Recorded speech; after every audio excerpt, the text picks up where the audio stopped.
పవన్ కళ్యాణ్ బహిరంగ సభల route map పై కసరత్తు కొనసాగుతుంది. వరుస బహిరంగ సభలతో ఎన్నికల ప్రచారాన్ని ఉధృతం చేయనున్నారు జనసేనాని.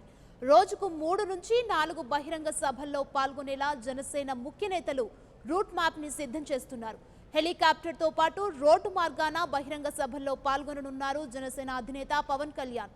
రేపు మధ్యాహ్నం 3 గంటలకు రాజమండ్రిలోని ఆర్ట్స్ కళాశాల మైదానంలో జనసేన పార్టీ 5వ ఆవిర్భావ దినోత్సవ సభ జరగనుంది. ఇందుకోసం స్థానిక నేతలు, జన సైనికులు, వీర మహిళలు భారీ ఏర్పాట్లు చేశారు.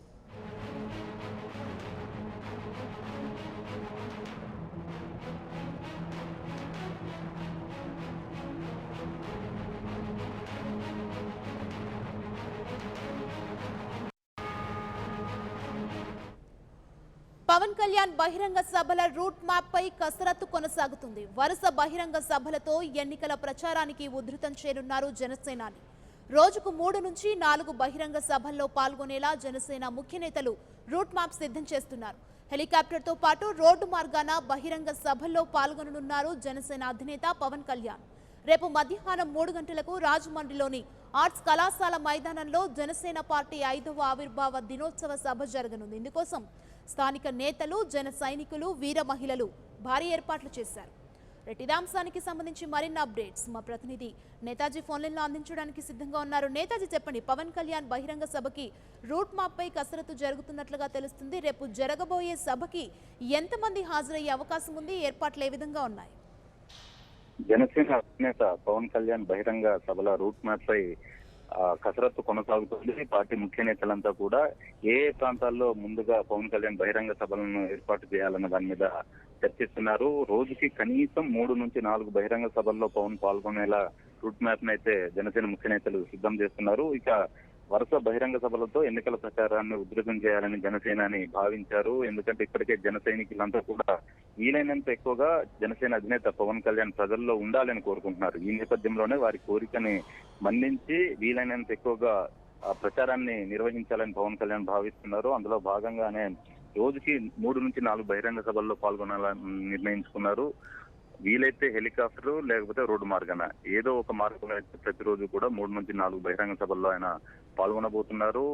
రేపు పార్టీకి సంబంధించిన 5వ ఆవిర్భావ దినోత్సవం ఉంది. ఈ నేపథ్యంలో రాజమండ్రిలో అక్కడ జన సైనికుల కోరిక మేరకు ఆ సభను అక్కడే నిర్వహిస్తున్నారు. దానికి సంబంధించిన ఏర్పాట్లు కూడా దాదాపు పూర్తి కావచ్చాయి. అక్కడ స్థానిక నేతలతో పాటు జన సైనికులు, వీర మహిళలు దగ్గరుండి మరి ఆ ఏర్పాట్లను చూసుకుంటున్నారు. మరోవైపు నిన్ననే ఆయా ప్రాంతాల నుంచి, అంటే ఆంధ్రప్రదేశ్ లోని మొత్తం 13 జిల్లాలు ఉన్నాయి కాబట్టి 13 జిల్లాల నుంచి కూడా రాజమండ్రికి తరలి వస్తున్నారు జన సైనికులంతా కూడా. ఇటు తెలంగాణ నుంచి కూడా మరి కాసేపట్లోనే దాదాపు 15,000 మంది ఇక్కడ మాదాపూర్ లోని జనసేన పార్టీ కేంద్ర కార్యాలయం నుంచి తరలి వెళ్ళబోతున్నారు రాజమండ్రికి.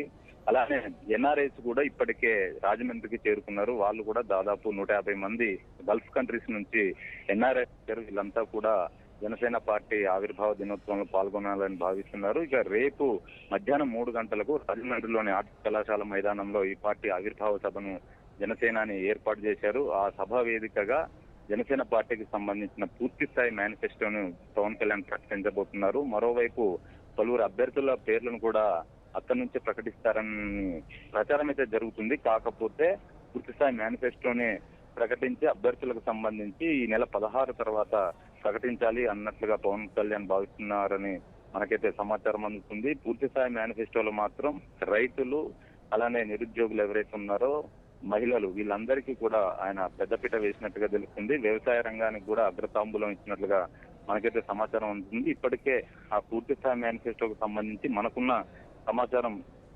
ఏంటంటే రైతులకు సంబంధించి ప్రతి ఎకరాకు కూడా 8,000 రూపాయల ఆర్థిక సాయం చేస్తానని ప్రకటించారు. అలానే నర్సరీ రైతులకు సంబంధించి కూడా ఇప్పటి వరకు రైతులుగా వాళ్ళని గుర్తించడం లేదు. వాళ్ళకు కూడా బెనిఫిట్స్ అందేలాగా తన మేనిఫెస్టోలో పొందుపరచబోతున్నారు. మరీ ముఖ్యంగా ఏపీలో నిరుద్యోగులు ఎవరైతే ఉన్నారో వాళ్ళంతా కూడా తీవ్ర నిరాశ, నిస్పృహలతో కొట్టుమిట్టాడుతున్నారు. ఈ నేపథ్యంలోనే వారిని దృష్టిలో పెట్టుకుని 1,00,000 ఉద్యోగాల కల్పన ఉండబోతుందంటూ పవన్ కళ్యాణ్ పలు బహిరంగ సభల్లో కూడా ప్రకటించారు. ఆ 1,00,000 ఉద్యోగాల కల్పన కూడా ఈ రోజు ఆయన ఏదైతే రేపు బహిరంగ సభ ఉందో దాంట్లో పూర్తి మేనిఫెస్టోలో ఆ అంశాన్ని కూడా పొందుపరచబోతున్నారు. ఇవే కాకుండా ప్రజల ఆకాంక్షలన్నీ నెరవేరే విధంగా తన పూర్తిస్థాయి మేనిఫెస్టోని పొందుపరిచారు. మరీ ముఖ్యంగా వ్యవసాయానికి సంబంధించి చూస్తే ఇప్పుడంతా కూడా రసాయనిక ఎరువులతోటి పంటలను పండిస్తున్నారు. దానివల్ల ప్రజలు తీవ్ర ఇబ్బందులు పడుతున్నారు. ఆరోగ్యం కూడా ప్రజలది నాశనమవుతున్న పరిస్థితి ఉంది. ఈ నేపథ్యంలోనే సేంద్రియ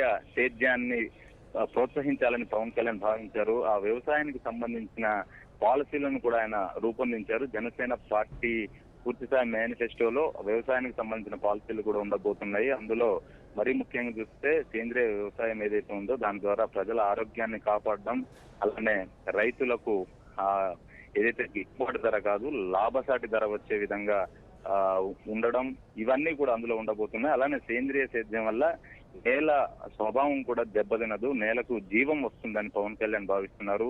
ఏదైతే ఇవన్నీ ఉన్నాయో వీటన్నిటిని కూడా ఆయన వ్యవసాయానికి సంబంధించిన పాలసీలో పొందుపరిచారు.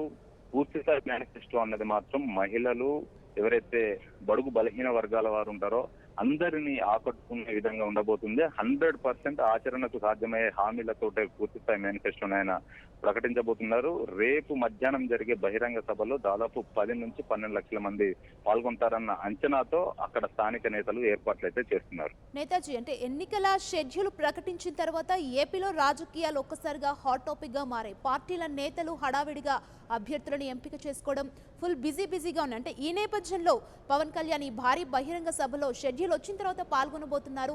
ప్రజల్లోకి ఏ విధంగా వెళ్లే అవకాశం ఉంది, ప్రజల్ని ఏ విధంగా ఏ అంశాలతో ఆకట్టుకునే అవకాశం ఉందంటారు పవన్ ప్రసంగంతో?